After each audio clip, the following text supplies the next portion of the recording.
Welcome to SOULutions, where men come out of the shadows to testify, giving tips in manhood, honor the codes of integrity, and give out real solutions for soul survival. Today, I would like to welcome a man to the show with many, many stories of knowledge, a strong-willed man of integrity. Please give it up for Jawar. Oh, thank you very much. Thank you. I appreciate the opportunity. Thank you for having me. Let's get right into it. Let's get right into it. What person did you meet or see that gave you the drive towards the man you are today? What or who defined you? What person did I meet? That would have to be both my biological father, Baba Maurice, and that would have to be my non-biological father, my pops, Linwood. Both of those two men helped shape me in going from boyhood to manhood. Well, can you talk about some of those lessons they gave you? Do you remember any gems they might have given you that you can share with us today? Yep, thank you. So, my father, I'll refer to him, my biological father. He used to say to me when I was a little boy, son, sometimes the best thing for you to do is to make a 180-degree turn and walk the other way. He said, because you don't have control over what other people are thinking and are doing. And sometimes it's best for you to just leave. You just leave. Don't worry about them leaving, you leave. And then he would say, people gonna do what people gonna do. And at the time that he would say those things, they seem overly simplified.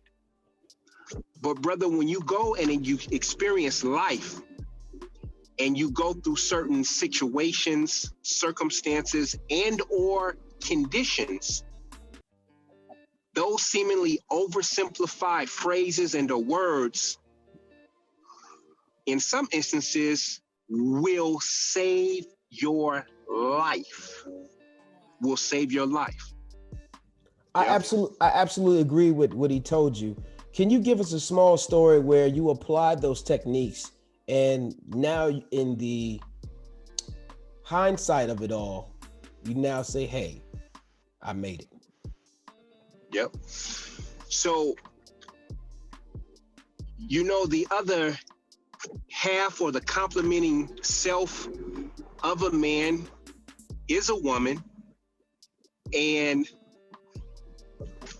oftentimes men and women, people in general, but I'm speaking in this particular instance, since it feels a bit personalized, a man and a woman can look at the exact same thing and yet they see something from two totally different perspectives.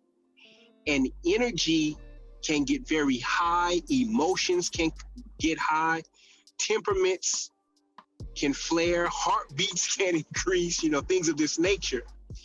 And the lesson that Baba Maurice gave me was to turn 180 degrees and go the other way. And sometimes that was the best thing that I could have done to ensure that I could come back and we can revisit whatever the disagreement was at that moment. And given time, we would find out that that disagreement, where temperaments increased, heart rates increased, it was not that big of a deal after all. And we able to see another day, mend those wounds, grow from it, and move forward. That's interesting you say that you apply that technique with someone you have a problem with or someone that you think might have a problem, because you can't control what someone's reactions are. So you apply that method of just backing away and coming back when you can think with a clear head. It's very interesting. We want to say shout out to Baba Maurice and Mr. Linwood for that. Yes. I have a question for you. Do you have a vision board? Not a physical vision board the way that I've seen them marketed and displayed. I have a mental vision board, and I do a lot of writing of those things that I desire and or plan on attaining. But the vision boards that I've seen where you cut out pictures of things and put them on a poster board or things of that nature, no, I don't have those. Well, talk to me about that mental vision board. Can you give us a little insight of what one of your apexes are, and what apex did you achieve, and what apex are you trying to achieve? Oh man, that's a great question. So, years ago, and I didn't even realize it because time moves so fast, especially when you are moving in time. Time moves fast, especially when you are moving in time. When you are static or stagnant, time seems to stand still. But when you are in motion, listen now, when you are in motion, you are in motion with time. So I bring to your question this response. I would post on my Facebook page 10K in 90 days, 10K in 30 days. And it was about me saying, this is a number that I can see myself, I can visualize myself attaining. And I would put it in there. And people would ask me, are you doing those type of numbers? And I would not respond except to say that if this is what you want to do, then you go do it. I'm merely saying this is something that may be done. Do you know that as time passed on, I found myself generating that type of income within that period of time? And it didn't even resonate to me until I saw the memories on Facebook pop up, and I said, wait a minute, check this out. So Brother Sheem, now what I'm doing, I put 100K in 30 days. And people are still asking me, is that how much you make? What you trying to sell? And I don't even respond. If it resonates with you, then replicate it and move forward. Let me clarify for some of the people listening. He's not talking about running. But he is talking about running. You understand what I'm saying? And go ahead. I'm sorry. Go ahead. So I just wanted to conclude on that point that the vision board is in one's mind. I'll write it down on index cards, what the goal is, the reason for the goal, the why behind it. And I'll put my mind on it. There was a period, let's talk about other material things. One of the material things that I have a desire for is the Bentley Mulsanne, which is the flagship Bentley. And I pictured the black Bentley Mulsanne. Do you know at the time that I started to picture and envision myself in that car, I would see that car. Now that car costs anywhere from $200,000 to $400,000. But here's the real kicker. I would see the car in different states that I was traveling in Texas, in Los Angeles, California, in Atlanta, Georgia, in Wilmington, Delaware. When I get quiet in my own mind because I think of how significant and how powerful that energy is and the influence that we have in and over our own lives when we choose. I mean, it's happening one way or the other. Let's pivot right there. Talk to me about how you got to that mindset to start to have universal talk, to start to speak to the universe. Where did you get that from? Like, so many people right now can hear you speak about that, but we need to know how you made it to that. Yeah.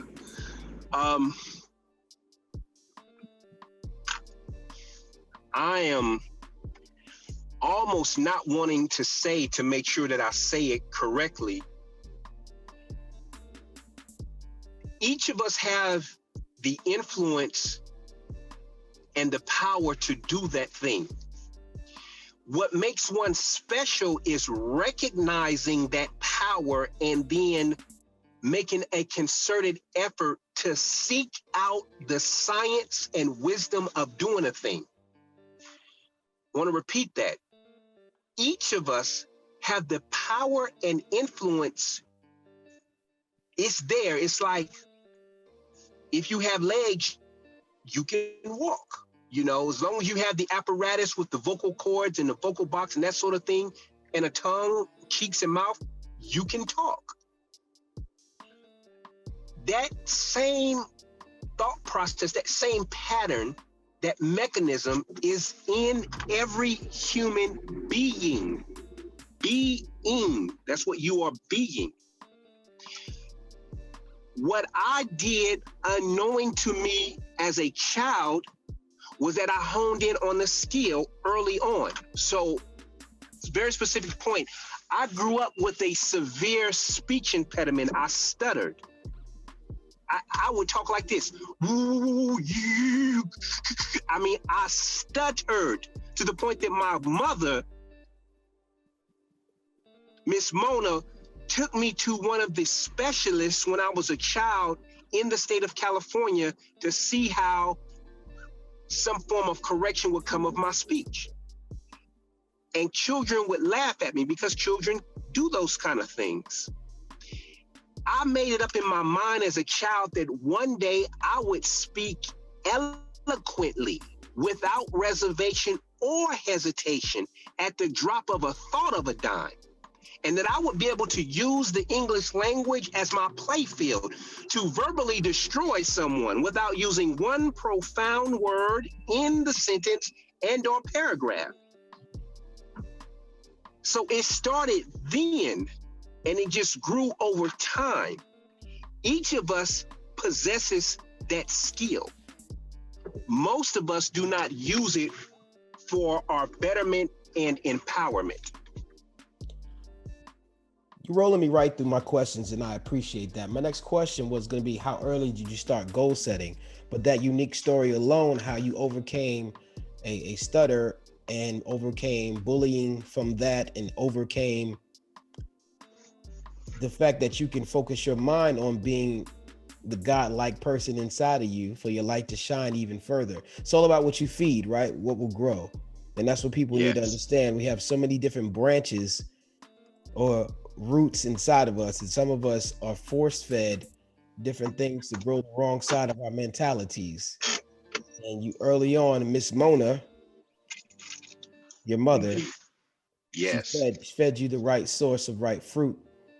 But with those goals and those situations, tell me, what did you sacrifice to reach those goals? You know, truth is, I don't know that I actually sacrificed anything. I think instead, I gained a certain amount of self-discipline and focus that when I truly desire something, I'll put my mind and my heart into it. And then I'll back it by physical action. So in the example that I gave of a child, a boy having a speech impediment, I then learned that there were certain words, certain syllables that I would say that would cause me to stutter. So for instance, instead of saying car, I would say k.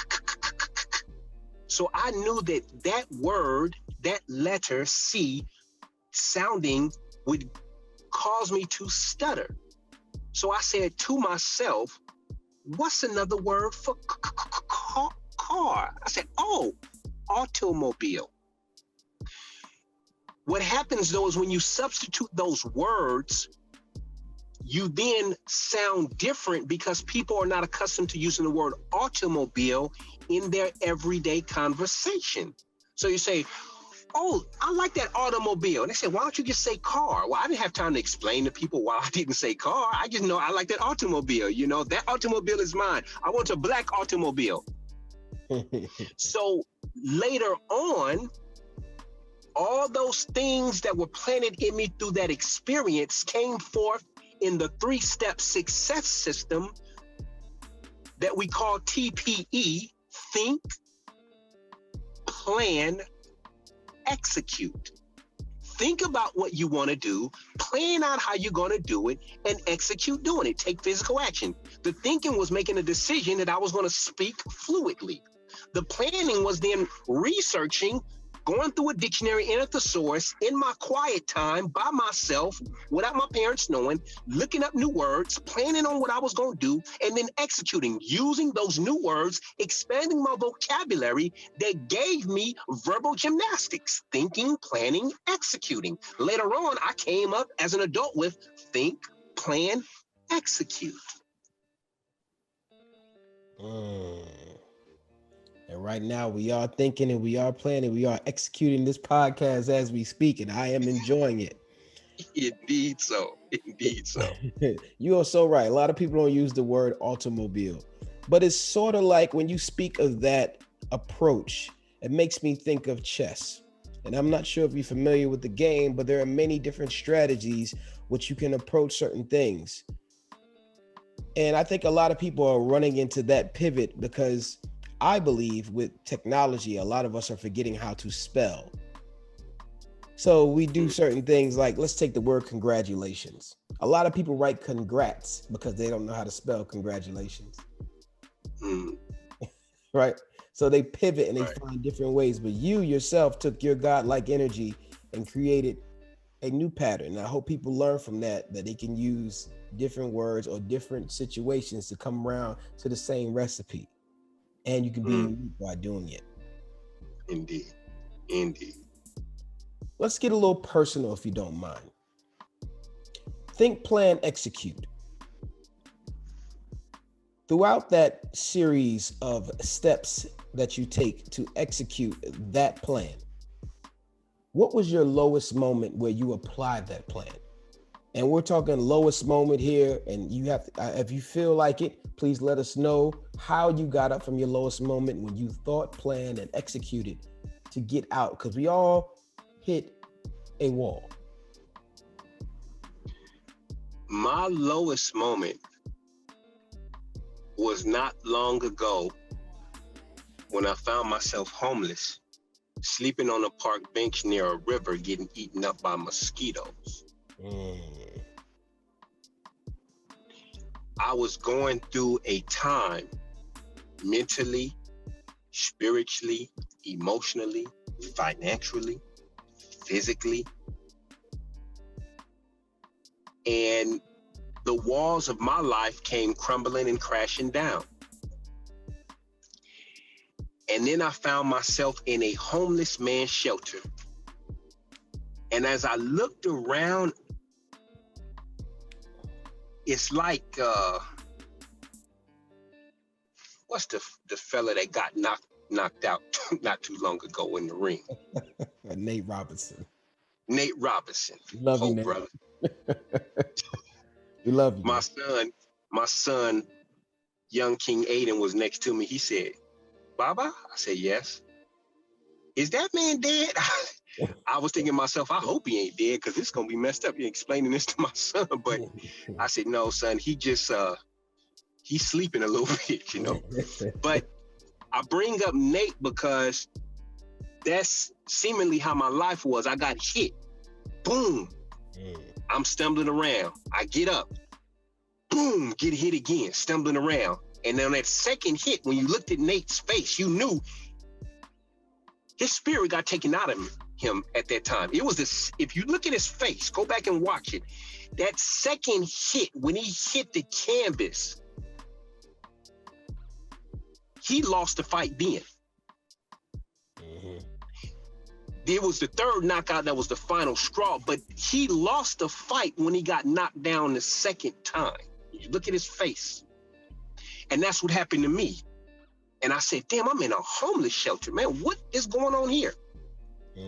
And I literally had to rebuild myself. I don't know your age or if you are familiar with the Bionic Man. But the Bionic Man was built, and he, in the beginning of the series, they say, you know, something like, make him stronger, faster, smarter than he ever was. That was me. I was being rebuilt. In essence, I was being reborn. And you talking about, in the book, it said, Lazarus, rise up. That was me, man.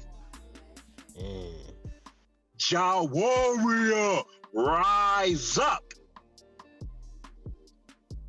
Because I was in a dead state. I was out. I was knocked out. I was out for the count. So you, but I knew that. I'm sorry. Go ahead. No. Please continue. I knew that was not my permanent condition. But if it is to be, it is up to me. Don't matter who I pray to. If I don't take the prayer and put some practical application behind it, my prayer can only take me so far. My plan can only take me so far if I'm just thinking about it. I had to put things in motion. I had to execute. I had to take physical action. And it was a humbling experience. If you can give us maybe your first 3 steps that you took out of that situation. The first 3 that you took. I know you had to recognize where you were first, but the actual plans of action after you had the resurrection of thought of your circumference. What were you? I had to find a job to get some kind of money coming in because I got tired of asking people for money. And so I had to go to the basics. I did whatever it took legally, morally, and ethically to find work. That was the first thing because I needed regular money. I got 2 children, twins. And I'll be damned if I was going to let my children see me in a dead state in that manner. So I had to take whatever job legally that would work for me to work. And that's what I did. So you got the job. What was the next step after that? Whenever I wasn't working and I wasn't seeing my children, I was looking for another job. Because it wasn't enough money. But it had to be something coming in because I needed something to occupy my time to give me back something to do, something to do. So I was looking for another job. It was like use this as a stepping stone. And I know we don't have a lot of time, but somewhere in that mix, I had to get a credit card because I had to leave from where I was to go to another place. And in order for me to get back to see my children, I needed a rent-a-car to buy an airplane ticket. So I saved up my money. I applied for 2 credit cards. I had a strategy. I had a coach, Coach Hector. He said, listen, brother, put this amount of money to the side, apply for the credit cards. If you are denied, they're going to say, get the secure card. Be prepared to get the secure card. And that's what I did. Getting those credit cards allowed me the ability to rent a car to see my children. It allowed me to buy a plane ticket to get on a plane to come see my children. And I'm going to pause for a second, stick a pin in it. Do you know where I am right now talking to you? I'm in front of the school to get my children because my children are with me. Do you hear me? I hear you. They with me. I take my children all over this country. We travel. Las Vegas, California, Atlanta, Georgia. We done been to Texas. We done been to, New York. I take my children with me to expose them, to show them. And you know that's I'm happy you brought that up, because one of my questions I like to ask everyone is, how important is it to leave where you're from, to develop yourself, to know where you're going, to see new things? And I commend you for taking your kids around to meet the different dialects of people, the different work ethics of people, just the difference in people throughout the United States. And I'm sure one day it will also be the world. Talk to me about how important it is to travel, to expand your circumference. Baba Maurice took me on my first plane ride. And he took me on many of my travels when I was a boy that made it easier for me to travel as an adult because of my exposure. And he would say one of, if not the best teacher, is exposure. Okay, so I'm gonna lean on my daddy. I'm gonna take some of that, give it to my children. So they traveling at a younger age than when I started traveling. And I got 2 of them, twins.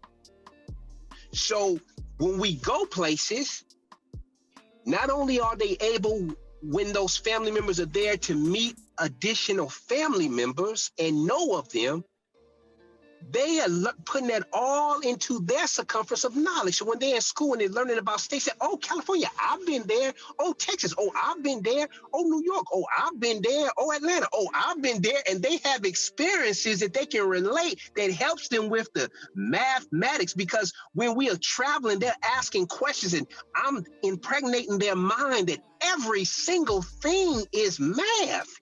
How can you not like something that's in and of you and you have to use, whether you understand it or not? I tell them about the time, the distance, the traveling, and the ruler and the calculations and the money and all that plays. It's an entire process. It's not just going from the airport to the airport. It's everything that goes along with it, the process, the system, and they're seeing things. Oh, look at that person. Look at that person. Look at that. Oh, they talk different. They dress unique. Oh, I want to do this. I want to do it. And their recall, because of the experiences. Oh, Baba, remember when we went to Baltimore? Yeah, we got on the dragon ride. Yeah, remember when we went to this mall and we ate at that place? And they can relate. So the knowledge base is infinite. Talk to me about fatherhood. Talk to me about fatherhood. You're giving out knowledge. Knowledge is infinite. I respect and I understand that. But talk to me about fatherhood. I want to talk to you about the moments where our kids frustrate us, but we have to remember they're our children, so we have to have a different level of patience. What wise gem could you give us today about that part of fatherhood, where there's a moment where you have to be selfless, where you can't do what you want to do. You can't just go in a car and do what you want to do. Talk to me about being a father in that regard. Queen Sabrina, who is Baba Maurice's wife, and they have been together for over 20 years. At the time that the family found out that myself and the Queen at the time were going to have children, Queen Sabrina said to me, son, you are going to need a great deal of patience. You're going to have a lot of patience with their mother and with the children, because it is a lot to do. She said, but I know that you are like your father, and he has a great deal of patience. And I don't know if she used this exact phrase, but this was the sentiment. You are uniquely qualified for fatherhood. You said, Brother Sheem, patience, and that's in direct alignment and a parallel journey in what Queen Sabrina said. Patience. You as an adult, as the parent, should be, and I don't use that word loosely because I don't like telling grown folks what to do, but you should be in the mindset that a child is a learning apparatus, a being. They are a sponge for information. And they just ask questions after questions. If your child's not asking questions, there may be something wrong with your child. Either because they are unable to speak or their brain development may be hindered. Now, some people are just quiet, but a child's nature is curiosity. That's why their little brains are growing so rapidly. They're absorbing. And as a parent, you have to appreciate that. So as the parent,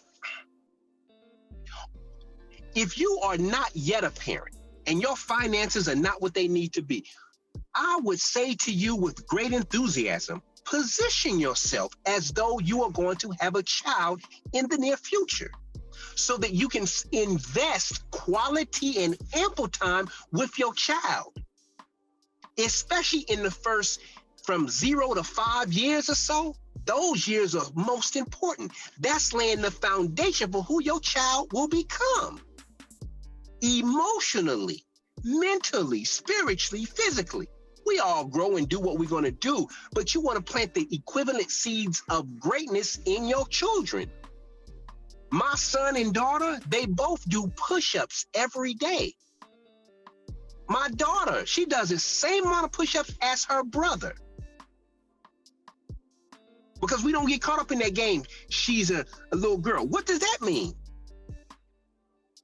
She may have to defend the elder and knock somebody out. Talk to me about the gems you give your kids. What kind of gems are you giving them as a father as well right now? Think, plan, execute. And we go into what each of those things mean. Yes. When we talk about money, we talk about earn, save, invest. What is earning money? What is saving money? What is investing money? And why is it so important to the lives in which we live? We talk about know thyself and what that means. So every day I do my best to recall, like this morning, young Queen Nadia, after she's dressed, go in front of the floor mirror and tell yourself positive things. Talk to yourself. That's all I told her because I've already planted the other seed. So Nadia gets in front of the mirror. Young Queen Nadia gets in front of the mirror. You know what she says? I love myself. I'm beautiful. I'm great. I'm motivated. I'm smart. I'm a genius. Why? Because I've already put those seeds in them. She already has the vocabulary. So when I give her the instruction, now it's being reinforced, not by me, but by herself into herself.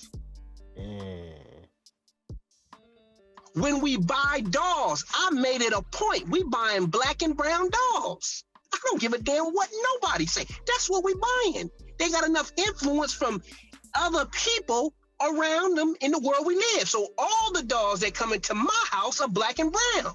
And you know what my baby girl say? My little queen, she says, Daddy, I like this one. She look just like me. And with a beautiful smile on her face. Her hair is just like mine. Right, because it matters. Imagery, psychology. Absolutely, it does matter. I think a lot of people have a misconception about dualities of what they believe is for us and what was not written for us at all. And I think people need to realize sometimes that Judas is just not for Jesus. Judas is also for the people that say you can now come to our school. You can now drink at our water fountain. You can now, Sally Mae, some money from coming to our schools. It's just Indeed. different. It's just different things that I agree with you about, growing our own personal duality of beauty and what we consider beauty and not what we're told beauty is. That's right. We talk about leaving a legacy, but we mostly ignore one major step. Do you have a will? Do you have a trust? Mm-hmm. Those are very good questions. In fact, I've been posting those questions in different Facebook groups, in particular groups that are targeted towards Black people. I am in the process of getting those things set up. So I would not say that I have them, but I'm in the process of getting the will and the trust. And when I have these discussions with our community, we need to make sure we have ample life insurance, wills, and trusts. And so I too am a work in progress, but best believe it's being put to motion as we talk. In fact, I spoke with my insurance agent last night. So thank you for the reminder to let me know that I'm on the right track and on the right path. Do you believe it's our trauma as a people, our history, that disables us from wanting to talk about the preparation of death, when death is one of the most absolute things that we know is coming? I think the trauma is one of the things. I think that the discussion about personal money management, financial literacy, wealth creation, accumulation, and transformation, meaning transferring it from one generation to the next, has to become a part of our culture. So I've taken a bit of a personal oath to ensure that with my children, and I open up the conversation with those family members that I can open it up with. And so we talk about money like a sports fan would talk about sports. It has to be a normal, regular part of our conversation. Like when we talk about wills, trust, and insurance, we don't have to browbeat each other. You know, you need to have that. No. Hey, do you love your children? Yes. Okay. If something happens to you prematurely, how are they going to be cared for? Oh, I never thought about that. Okay, well, you love your children, right? Yeah. Okay. So what is one way to show and prove that you love your children? Man, I need to have some insurance. Absolutely. Do you need some help finding an agent? May I share with you my information? This could give you some steps in how to do that. We need to talk about credit. Here's how I start my children off with good credit. I first get good credit. Then I add them as an authorized user to my accounts that have the longest standing history with the highest credit limit. So now they're already building credit. So when they turn of a certain age, they already have an 800 credit score.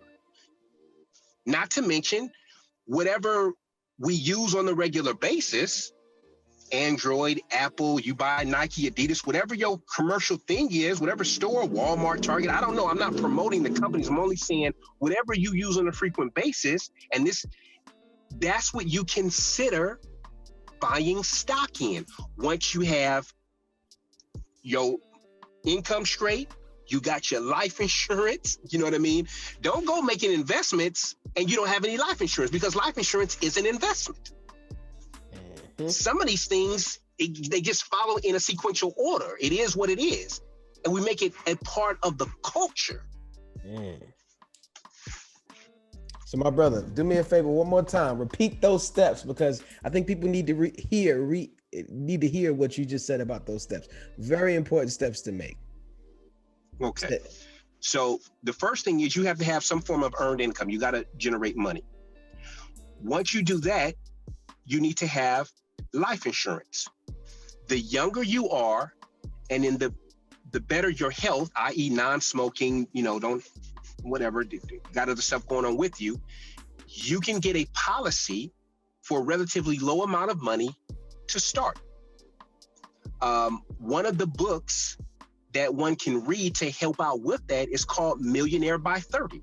Now, although it's Millionaire by 30, you don't have to be under 20 to benefit from the information in the book. That's just a great title for the book. But that book goes over the different forms of insurance. But you need to have earned income. You need to have a life insurance policy. You need to have good to excellent credit. Then you need to get your will and a trust. And somewhere in that mix, possibly even before you have the trust, you need to start focusing on creating passive income or buying income producing assets. Coach Hector taught me this part. He said, Jawar, we use our good and excellent credit to buy income producing assets. Repeat that.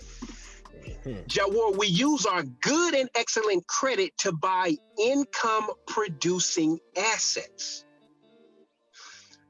Brother Sheen, some of our students generate $10,000 to $30,000 per month in passive income in 3 to 9 months.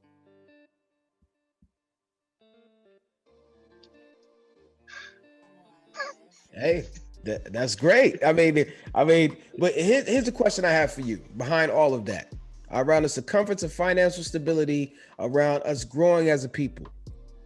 What do we do? How do we educate the wolves of our culture? The people who have not eaten, the hyenas who are starving, who want to come take what you have. How do we have a conversation with them, changing their minds to now help them get what they can work for instead of take?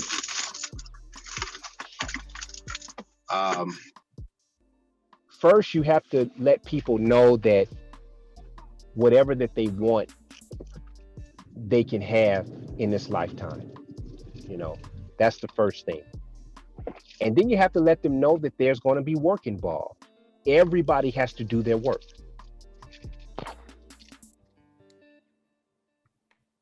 Everybody has to do their work. It doesn't matter if you the ant, you a little bitty bacteria, if you a microorganism, if you a grizzly bear, every living organism has to do their work. Every living organism has to do their work. And then we set in motion a plan. Step one, you got to earn money. You know, you got to have some kind of money coming in. Legally, you got to have some kind of money coming in. And in this day and age, there's really no excuse, because it's easier now to earn money than it ever was before. Literally, with your phone, with your smartphone, you can make money. You can make money on your smartphone. After you have earned money, you have to follow the discipline of saving a portion of all you earn. Now, most of us are taught to save 10% of all we earn. I say start where you are and then push yourself beyond that limit. The wealthy save in their initial stages, they save a lot more than 10%. Why is that important? Because the next phase, earn, save, then you invest. You invest a portion of your savings. If you invest before you save, life is going to happen, and it's going to cause you to have to rob from your investment because you didn't have any savings. Case in point, you got a car, your tire blow out. Maybe your tire costs $200, $300, I don't know. But because that money was in your savings, you took it to invest in a cryptocurrency because somebody told you can make some fast money, and now your tire blow out, you don't have no money to get the new tire. Now you got to go take the money from the cryptocurrency or that stock that somebody told you about to go buy your tire. Now the refrigerator go out. Well, you need a refrigerator, so now you got to go get a refrigerator. And if you got a wife or got a queen and she said, hey, listen, we need a refrigerator, you can't tell her no, because she gonna go somewhere else. That's what they do. That's what people do. They go to where they can get what they need. their provisions. So you've got to follow the basic steps, 3 steps. I like the 3. 3 is the magic number. Okay, earn, save, invest. And then you save more than your 10% to get there a lot faster. Then you figure out your investment. You want to look for an investment that pays you passive income. I don't care what your occupation is. Coach Hector tells us. It doesn't matter what your occupation is. If you're buying a car that probably costs $40,000 or more, and you got to get up and go to work for it every day, you can't afford that car. You need to have passive income to pay for that car note. Now, Ty Cohen teaches us, another one of our millionaire coaches, that he always has somebody else to pay for his things. What does he mean? Well, when he wants to go buy the Jaguar, the Audi, and now the brand new 2020 or 2021 Corvette, I've seen him, known him since having all those vehicles. He goes and creates a product or creates a coaching program, promotes and markets it online, generates the money, pays for the toy that he wants, and that thing that he created, that new business product or service, keeps making money. An automated system. So not only did he get the toy, but he got the joy and the continued income. Take it a step further, Ty Cohen has taught us that through his professional money managers and research and these kind of things. And this is not financial, legal. I don't do that. I'm not a licensed professional in that way. But when you purchase a car in a certain way, i.e. through a lease, those payments can be written off. When you use your vehicle for business expenses, some of those things may be written off. You always want to consult with your professional tax advisor and or CPA to ensure that you're following the law, the letter of the law, and within the proper guidelines. But the point being is, the wealthy don't pay for the same, they don't pay for things the same way that the middle class and poor people do. They just don't. So Ty Cohen gets a new car every 3 to 4 years. Not only can he afford it, but he can afford it.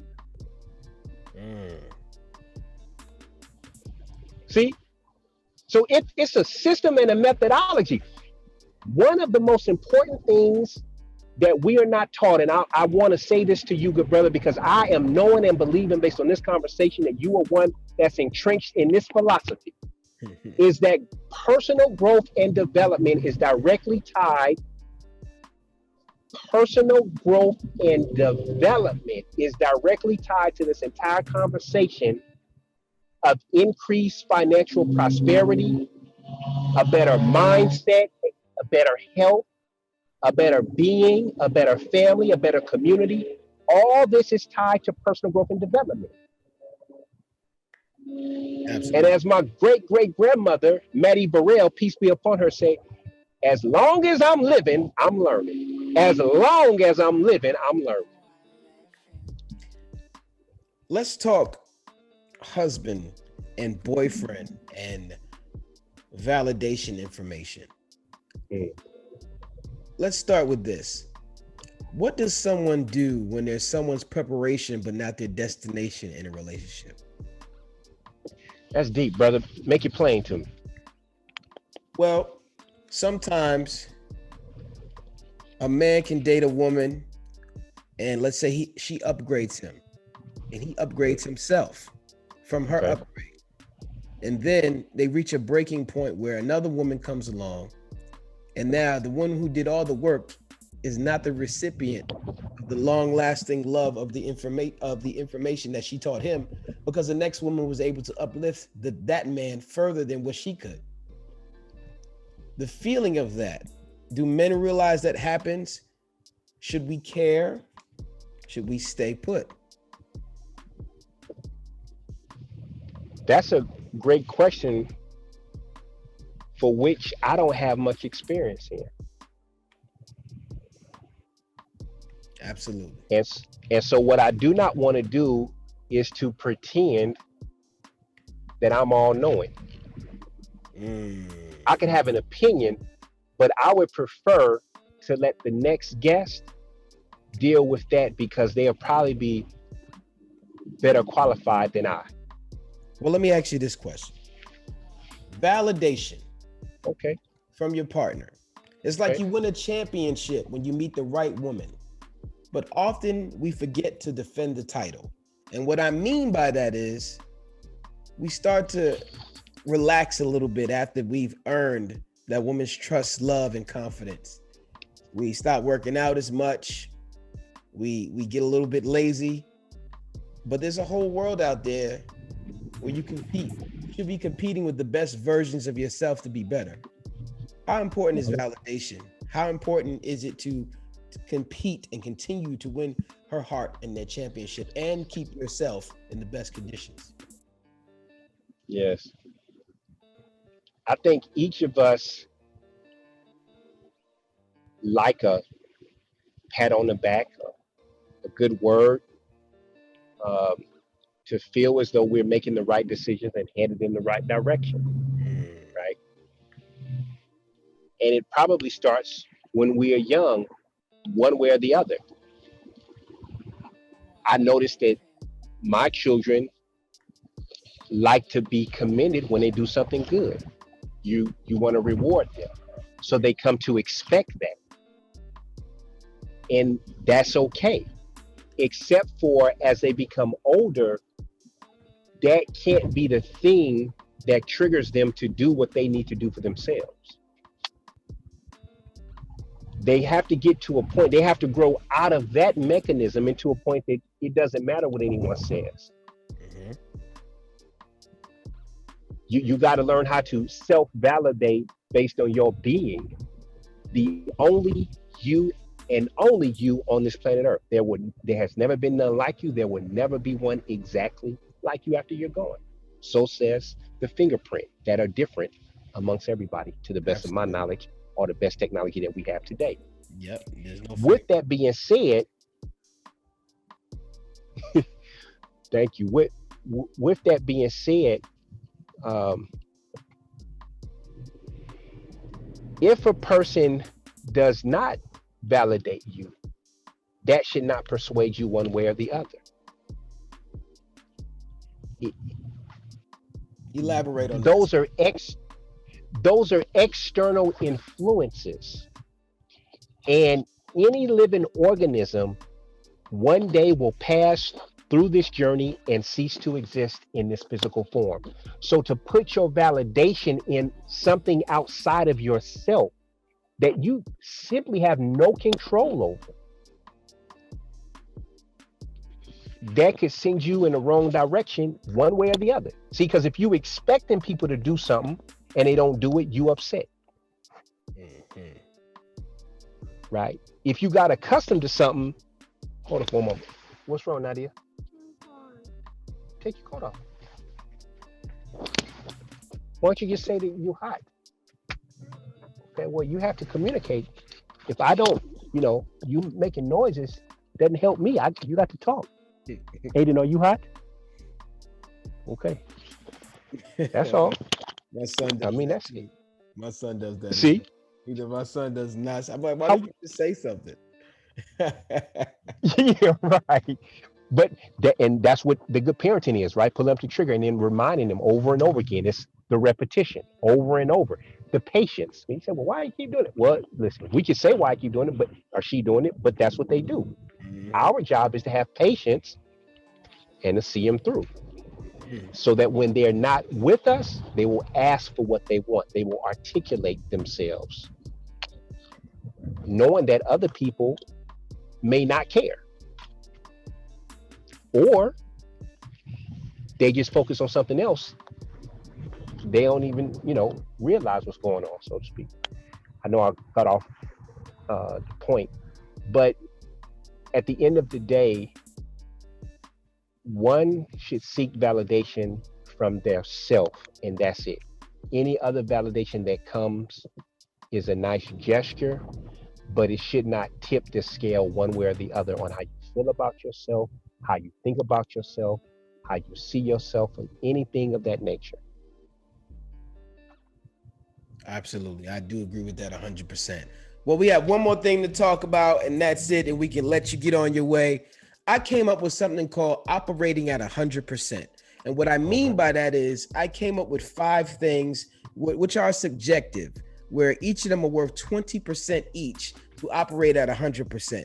It's a daily thing where you add it up mathematically at the end of the week. Like you said, math is very important, where you can try to operate at 100%, where you're looking at your best parts and your weak parts and making them stronger every day. The 5 things I came up with is purpose, health, confidence, money, and knowledge. Did I operate in all of those things today? And if so, how much out of a 20% range did I do it? For example, if I ate right, I worked out, I drank my water, I can give myself a 20% on health for the day. But if you weigh it out from Monday to Sunday and then do the averages, because sometimes you might get caught out there and say, hey, I'm going to give me a quick meal from this restaurant, and that food is not good for you. Did you operate in your purpose? Did you operate in confidence? Did you operate in money handling correctly? Did you spend frivolously, or did you invest and save? My question to you is, within the last 24 hours, if you were applying this to your life, did you operate anywhere near 100%, 20% in each of those categories? Give me the first category. Purpose. Yes. Give me the next category. Health. Yes. Give me the next category. Confidence. Yes. Give me the next category. Money. Why, yes. Give me the next category. And knowledge. Yes, actually. So you took it, you had to make sure you took in some new knowledge. Now, I would like you to take this with you. This is one of the things I like to pass on to people that come on this show. I would like you to customize it to your life if you have time. So if you're already good at something, I want you to minimize that percentage and put more percentage on something you are building yourself at. So out of those, I'm not sure which one may be your weakest, or if any of those are your weak points. You can add subjectively anything you want. But for me, I'm trying to get my health in a better situation. So I give myself a 40% tag on health because I know I have to work harder to get to that point. In terms of confidence, knowledge, purpose, and money, I'm doing it right here on SOULutions. Deep. I want to tell you, thank you, sir. You are now a part of the SOULutions Silhouette Boys Club. It is people like you who move in the shadows to help people like me shine. And give yourself a round of applause. Thank you. Before you go today, sir, we like to always get a reference, a referral of someone you would love to come on the show to answer these questions, who you feel can give the how, the what, and the knowledge to spread around to our community. Wow, I got so many good brothers. I almost feel a disservice to just name one, but you can name 2 or 3 if you like. Yeah, so I'm gonna go with Ty Cohen. I'm gonna go with Coach Hector. And I'm gonna go with Barry Brown, as I like to call my good brother, Billionaire Brown. We definitely want to use your connections to get us in touch with these gentlemen, and you see how the process is, and it will go the same way. And we definitely love to get Mr. Ty Cohen, Coach Hector, and Barry Brown on the show. Do you have any reflections you want to give today? Anything you want to say where you can leave information with people, some knowledge you want to tell people to look into, or where people can contact you? If you don't want to be contacted, that's great also. Yeah, no, I appreciate it. Ordinarily, I would have a wealth of contact information, but you've done such a great job. I would say that anyone that's listening to this broadcast or watching this broadcast, as it were, to contact you, and through you, they can contact me. And one of the things that I would be interested in people contacting me about is if they're interested in learning how some of our students earn $10,000 to $30,000 per month in passive income in 3 to 9 months, publishing short ebooks on Amazon Kindle that they do not have to write. Okay, that sounds like the plan. Hey, listen, if it doesn't hurt, you need to try it. If you're trying to change your life, you flip over every stone. There it is. Thank you, brother. No I appreciate you having me. Ladies and gentlemen, it's Ja War. This is SOULutions. Indeed. Cause I'm out the ordinary, out the ordinary, out the ordinary, out the ordinary, out the ordinary, out the ordinary, out the ordinary, out the ordinary.